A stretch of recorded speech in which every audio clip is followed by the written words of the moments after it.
People told me I couldn't do a lot of things. I feel like I'm the chosen one. Look at this. We created this. This didn't exist before we were here. All we are is proud and passionate. I love Toronto. I love this team. And we're going to the NBA. Nothing matters but winning. Welcome back to episode 65 of Rapzville Weekly. I'm your co-host, Gabriel, here with... I'm Kasuchi. And if you guys have been paying attention to the recent news in the Raptors media, a big thing has come out that the Raptors have been in trade talks for Andre Drummond. You heard it here first. We were correct. We've been calling it the past 2 weeks. We've been talking about it could possibly be a move, and we've seen the minutes kind of go down in Drummond's area, and we thought for sure something was happening, and we were correct. So there is news to talk about, but before we get into that, as always, please like and subscribe, and of course, leave your comments down below. Let us know what you think about all the different topics we talk about, along with the two games that have just gone by, the Raptors versus the Bucks and the Raptors versus the Minnesota Timberwolves. Adam? Okay, so to start off, Gabe, is Fred really the new leader of this Raptors team? Really coming into his role this season and last season, obviously having the breakout year, and obviously with Kyle Lowry having a bunch of injury troubles and he's not playing his best this season. Fred is really taking that next step, and you really see him being the new leader of this team, looking forward into the next years of this franchise. Yeah, 100%. Obviously, if you guys have been watching the games, you've seen Kyle kind of on and off has had some injuries, leaving mid-games at times, the back spasms and the ankle injury from last game. And I think Fred so far has had a fantastic season. Even when he doesn't have his good shooting nights, he plays spectacularly in terms of facilitating and defensive possessions. I think that he's just bringing something very special to this team and being just a fantastic leader. You can see it when you watch the games. When we're kind of in a slump or we're in a dry spell where we can't score, Fred VanVleet's always the guy to step up. And it's really important to this team having a guy like him. I think we've just noticed it time and time again, him stepping up in terms of scoring and then making big plays. When he's hot all over the floor. He'll make a pull-up two, and on the other end, he'll get a steal, cause a transition play, get an assist, and then make a three-ball the next play. And it's just play after play after play he's involved. And the Bucks game we saw clearly when he had 33 points that night and 7 assists, 2 steals on good shooting. That was a clear indication of that. So I just think that we're seeing a kind of change in direction of this franchise where Fred's kind of taking the reins and Kyle's taking more of a step back. And I think that it's great to see Fred shine because of this, and being Kyle's protege, he's really learning well. Yeah, and Fred VanVleet, he's not really happy with just staying where his game is right now. He really wants to improve every season. Like you're seeing this season, he's finishing better. He's really working at his mid-range jumper and shooting it at a high clip, and we're seeing the steady improvement of his game. Some players like to really just stay at what they are and are fine with that and really just enjoy being the player they are. But Fred VanVleet, the guy's just not happy where he is, and he just really wants to always improve, always get better, and I think that's the right mentality to have, and that's why I think he will be a great leader in this league.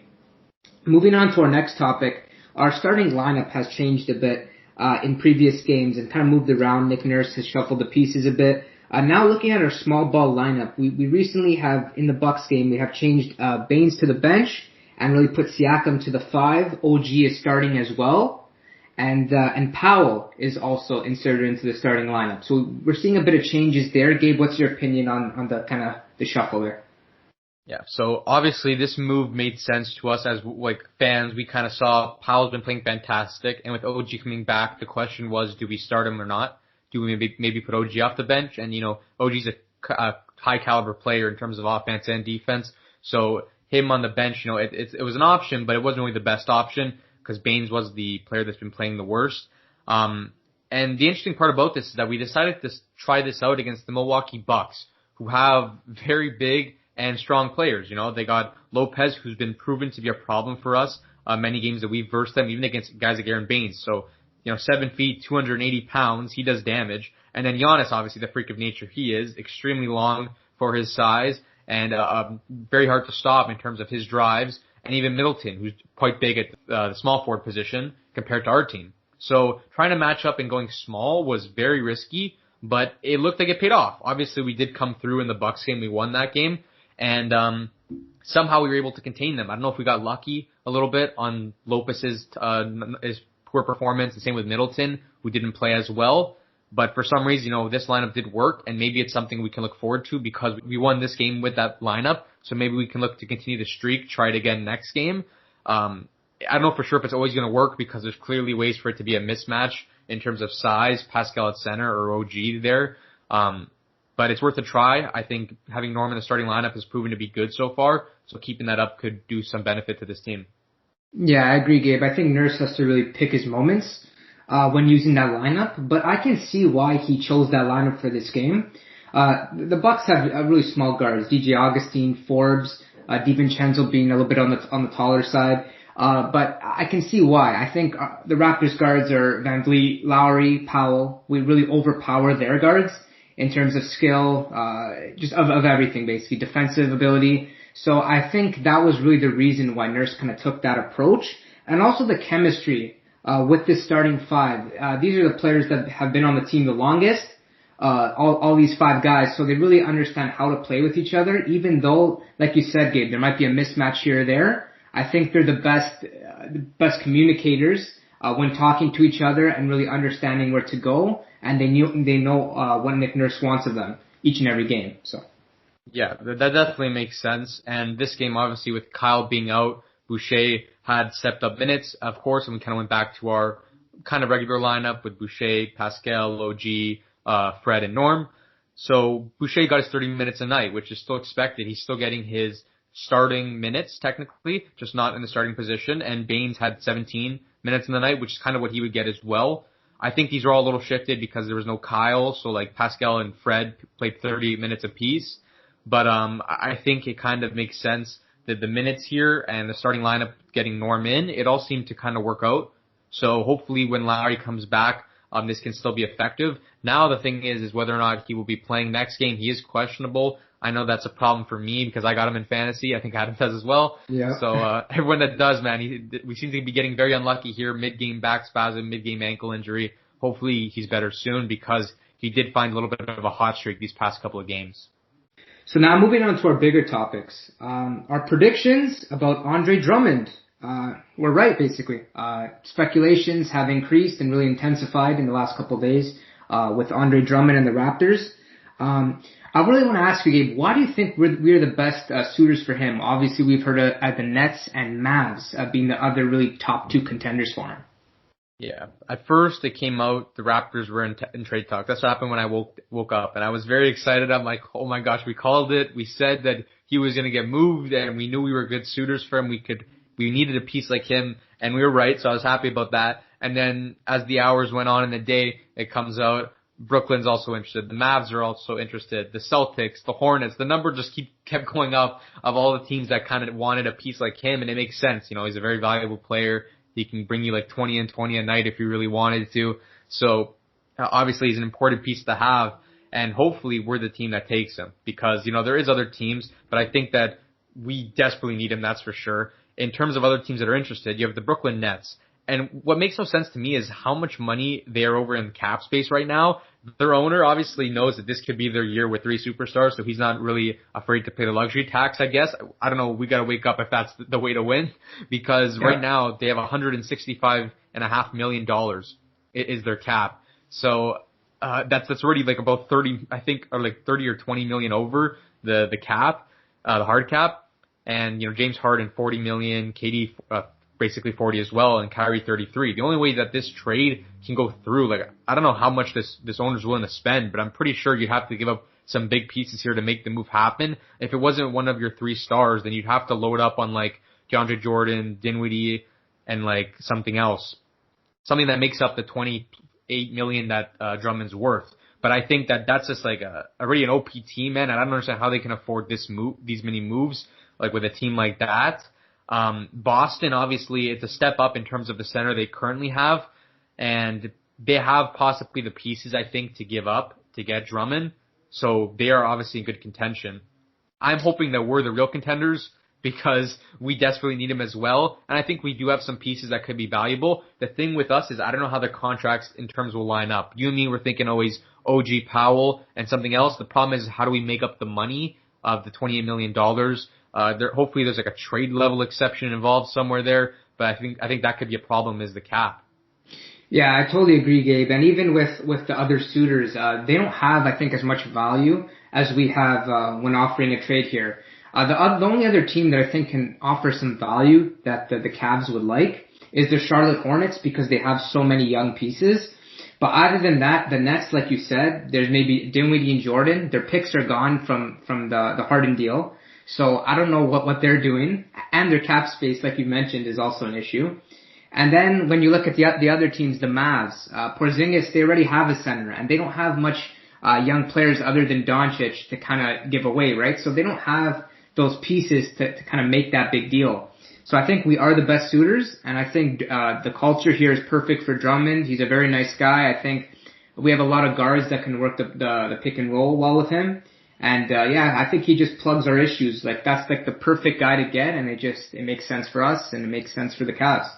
Yeah, for sure the Hornets have valuable pieces. They got a young team. The problem is that this is a trade and not free agency, because I would say that with Charlotte, if you're trading for Drummond, like Drummond coming to Charlotte, it makes the team better, but I don't think it makes them contenders for any, like, a championship or something. So I think that the move for them is, like, not that valuable, because I don't think that little trade is going to get them to the next step entirely, because they're going to have to give up some solid young pieces that help build this team to where it is. And if it was free agency, I'm sure it would be a fantastic addition for them for sure. I just feel like giving up pieces for them, it just doesn't get them to where they need to be. Whereas with us, I think that we make a move for him and we keep the right pieces that we need to keep. I think we can be contenders.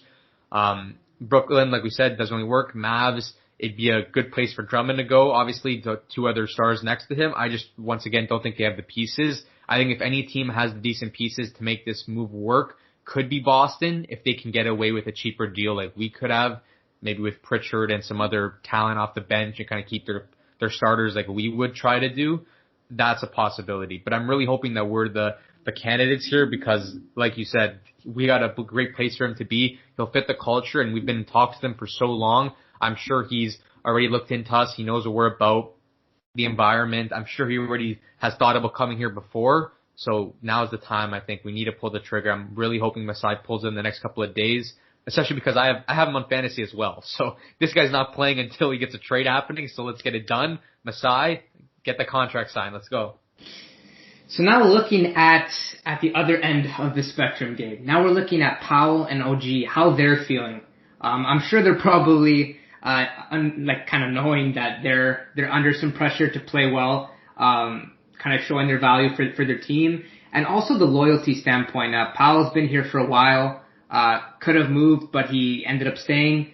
How does Masai kind of deal with that, knowing that these are two guys that he would like to keep for the long run?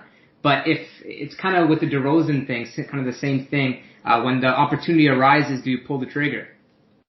Exactly. That's exactly what it is. You have a team and you have loyalty involved, and pretty much, the basketball world, it's a business. People understand that, but at some point the players get frustrated because, they've been loyal. They've always re-signed their contracts and stuff, played their hardest for this franchise, and then they get shipped off. But there are certain opportunities you can't miss. Like, Masai stepped up and did the DeMar trade. This is a trade that could be very useful for us as well. Obviously, Norman Powell's been playing fantastic, and I'm sure the fans have grown to love his play as of recent and wouldn't want to get rid of him. And OG, someone as well who's taken a step up in terms of playing style. His shooting's gotten better this season.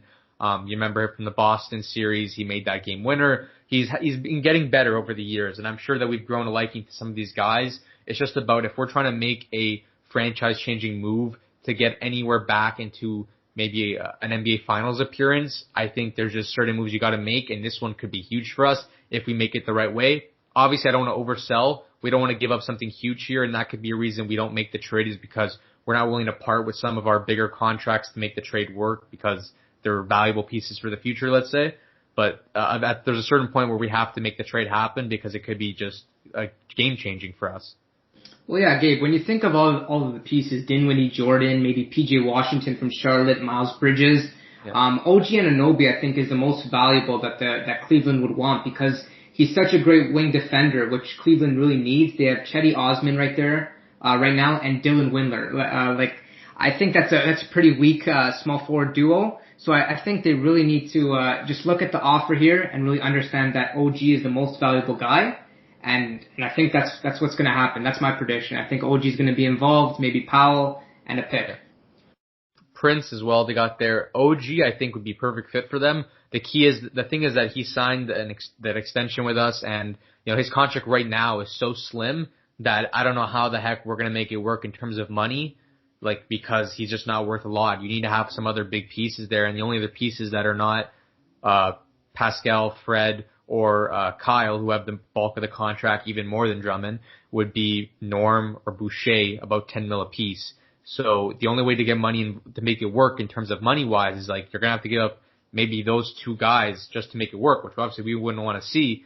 We'd have to take something else from Cleveland, I think, but that's the only way the money works is if we bump up the contract numbers with pieces like that, because OG's just not selling it. But I think in terms of play, obviously, I think he's more valuable than what other teams have to offer, especially in terms of what Cleveland needs. I think that's something that they would look forward to. Yep, and moving on to our last big topic, Siakam's late game struggles. Man, this is becoming a really, really big issue here. Yeah. Who to go to really at the end of the game? Gabe, who are you thinking right now? The Raptors, Lowry, Van Vliet, back to Siakam, give him more opportunities. What's your take here? So I think 100% I want Fred Van Vliet. Lowry's obviously capable of hitting some big shots, and he does that down the floor in terms of fourth quarter runs. But when I'm thinking about final shot of the game, I think Fred is much better at creating his own shot in terms of isoing a defender, getting inside or driving kick, or even shooting the three ball. He's obviously a better shooter. We know that. So I think that in terms of 3-level scoring, he has a better job at making a bucket. And I want to see him. I think he's clutch, really clutch. I think he should be the one to take those final shots. Obviously, it depends on if he's having a rough night shooting, but we've given Pascal way too many chances already. That's the reason we're talking about this, is that this was his fourth game-winning attempt. Correct me if I'm wrong. And this is the fourth one that he's missed. So the first two were kind of jumpers that we don't really like him taking, and they were kind of dumb shots, but still somewhat open, and he fell short. Then there was a contested layup, and now a wide open layup, the easiest layup you could possibly make. And there's nothing more that you can show from this guy. He's continuing to miss them. And in terms of people talking about his history, we know that he's capable of making shots when they matter. He has hit game winners, obviously. He has hit big buckets. But in terms of as of recent, man, you're seeing that he can't do it time in and time out this season. So why are you going to keep going to him this season until he finds a way to break the funk out? I know people are going to say, well, he's going to have to keep trying them over and over in order to break out of it. I get it, but you can't lose 8 games on his attempts because you want him to break out of the funk. We need to win these games when they're this close of a margin. Yeah, that falls right into my point, Gabe, like you said, and he hasn't hit many game winners. He's hit the Phoenix one, the Golden State in the game 6, but what else did he hit? I know it's a big game. People are going to say, oh, he won the championship. No, he didn't. Kawhi and Van Vliet really stepped up, and Lowry earlier in that game. Siakam just hit literally a lucky floater in that situation. Yeah, and to add to my point here, is it really beneficial to keep giving Pascal these opportunities? We're not trying to build a Cinderella story here for Pascal. We're fans of the Toronto Raptors. We want to win games as an organization. We obviously want him to do well in the meantime while progressing and winning games, right? But if this is a bump and is really kind of just faltering every time and he's really just not improving on it, as much as you want to keep on giving him opportunities, we're losing games in the process. And the whole point is to win games, and we haven't give opportunities to other guys. Fred Van Vliet, Kyle Lowry, we haven't given him much opportunity this season, maybe one, I think, and Fred Van Vliet one as well. So we need to kind of I think Nurse has to really just change his opinion and give other people a chance, because this is becoming ridiculous. We keep on giving it to him, and it's the same outcome every time, and it's just, the result is a loss of games.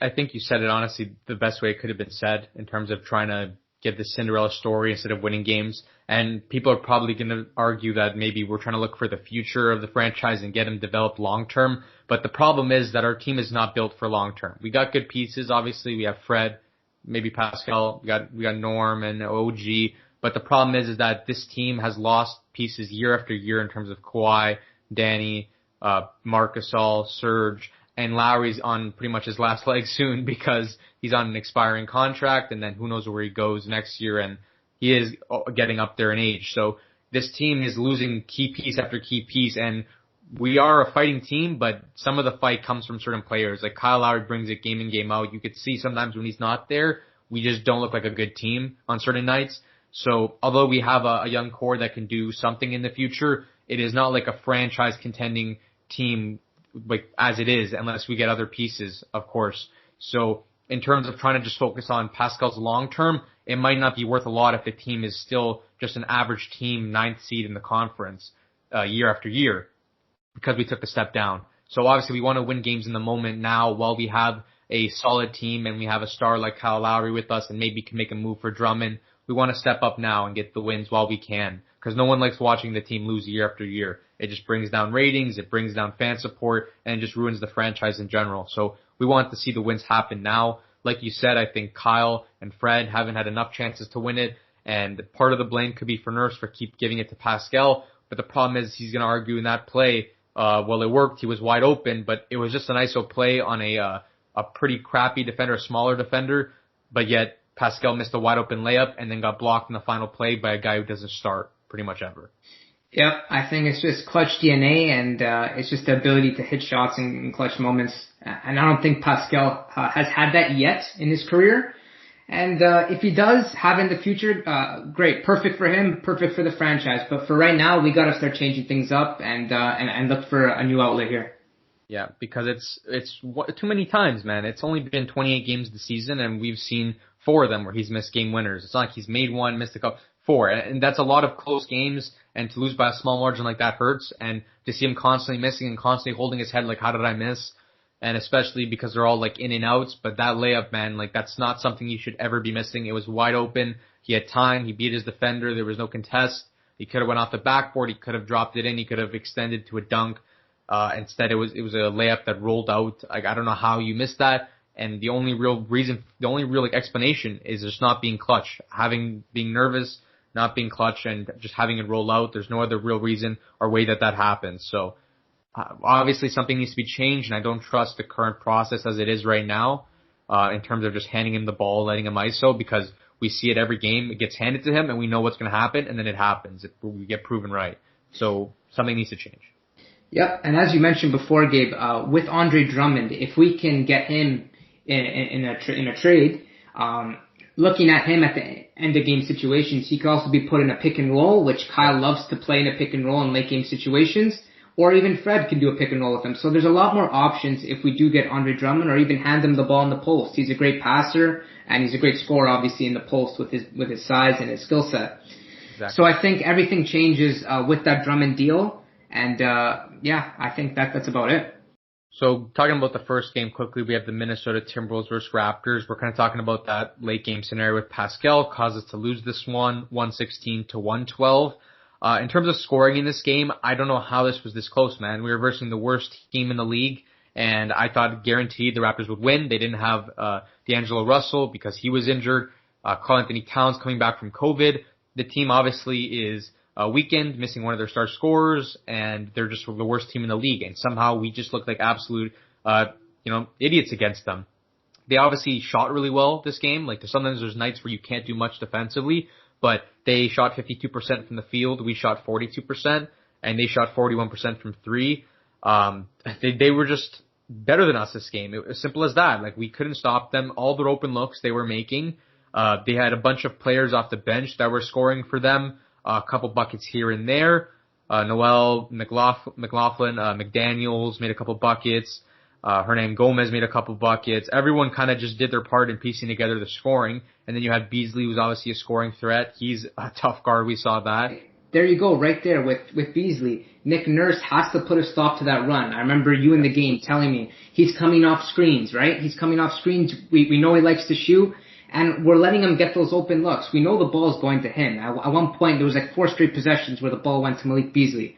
Nick Nurse has to do a better job of understanding and kind of reading the situation there and putting someone on him, either man for man or keeping a zone to kind of guard that. Like, I don't know what that is there.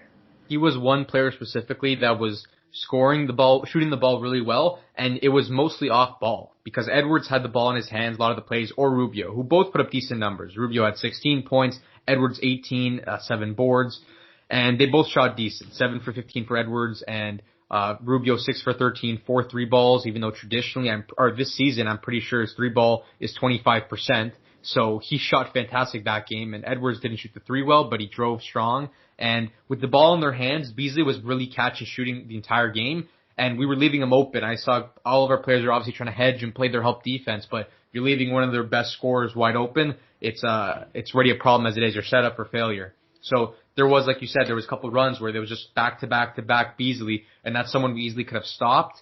Cat is obviously a tough guard because he's really big and strong, physical, and he can shoot pretty decently. So he obviously had a good night, but we were able to get 7 turnovers off him, and we just kind of let our centers and double teams do its thing.